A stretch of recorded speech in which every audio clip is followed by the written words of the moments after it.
ভারতের উত্তর পূর্বাঞ্চলীয় রাজ্য আসামের মুখ্যমন্ত্রী হিমন্ত বিশ্ব শর্মা বাংলাদেশের মানচিত্র নিয়ে বিতর্কিত মন্তব্য করেছেন। বাংলাদেশের মানচিত্রের ছবি পোস্ট করে তার দাবি, বাংলাদেশের নিজস্ব দুটি চিকেন নেক রয়েছে যেগুলো আরও বেশি ঝুঁকিপূর্ণ। এমনকি রংপুর আর চট্টগ্রাম বাংলাদেশ থেকে বিচ্ছিন্ন হতে পারে বলেও উল্লেখ করেছেন তিনি।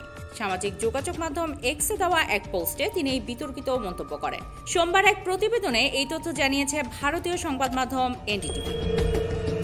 প্রতিবেদনে বলা হয়, আসামের মুখ্যমন্ত্রী হিমন্ত বিশ্ব শর্মা রোববার বাংলাদেশের উদ্দেশ্যে কড়া প্রতিক্রিয়া জানিয়েছেন।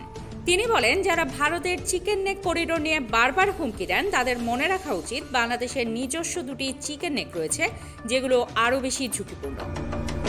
তিনি দাবি করেন, আমি শুধু ভৌগোলিক বাস্তবতা তুলে ধরছি যেগুলো অনেকে ভুলে যেতে পারেন।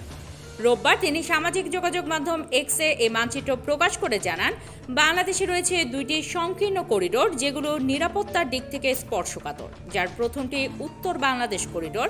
এই করিডোরটি ৮০ কিলোমিটার দীর্ঘ।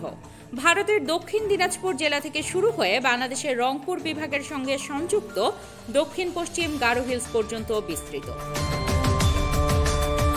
আসামের মুখ্যমন্ত্রী হিমন্ত বিশ্ব শর্মার দাবি, এই পথ বাধাগ্রস্ত হলে বাংলাদেশের রংপুর বিভাগ পুরোপুরি বিচ্ছিন্ন হয়ে পড়বে।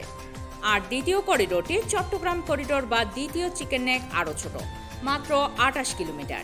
এটি বাংলাদেশের বাণিজ্যিক রাজধানী চট্টগ্রামকে রাজনৈতিক রাজধানী ঢাকার সঙ্গে যুক্ত করে। হিমন্তের দাবি, এই করিডোর বাংলাদেশের অর্থনৈতিক ও রাজনৈতিক প্রাণকেন্দ্রকে সংযুক্ত রাখে।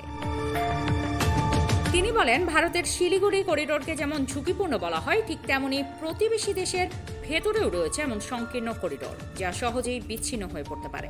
মূলত ভারতের শিলিগুড়ি করিডোরকেই বলা হয় চিকেন স্নেক।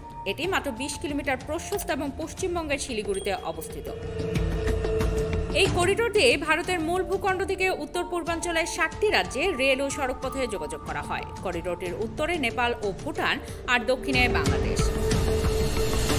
হিমন্ত শর্মা বলেন, এই করিডোর এতটাই কৌশলগত গুরুত্বপূর্ণ যে এটি বিচ্ছিন্ন হলে গোটা উত্তর পূর্বাঞ্চল ভারতের মূল ভূখণ্ড থেকে আলাদা হয়ে যাবে। তাই তিনি চান এই করিডোর ঘিরে আরও শক্তিশালী রেল ও সড়ক অবকাঠামো গড়ে তোলা হোক এবং বিকল্প পথগুলোর সম্ভাবনাও বিবেচনায় নেওয়া হোক, যদিও তা প্রকৌশলগতভাবে চ্যালেঞ্জিং হয়।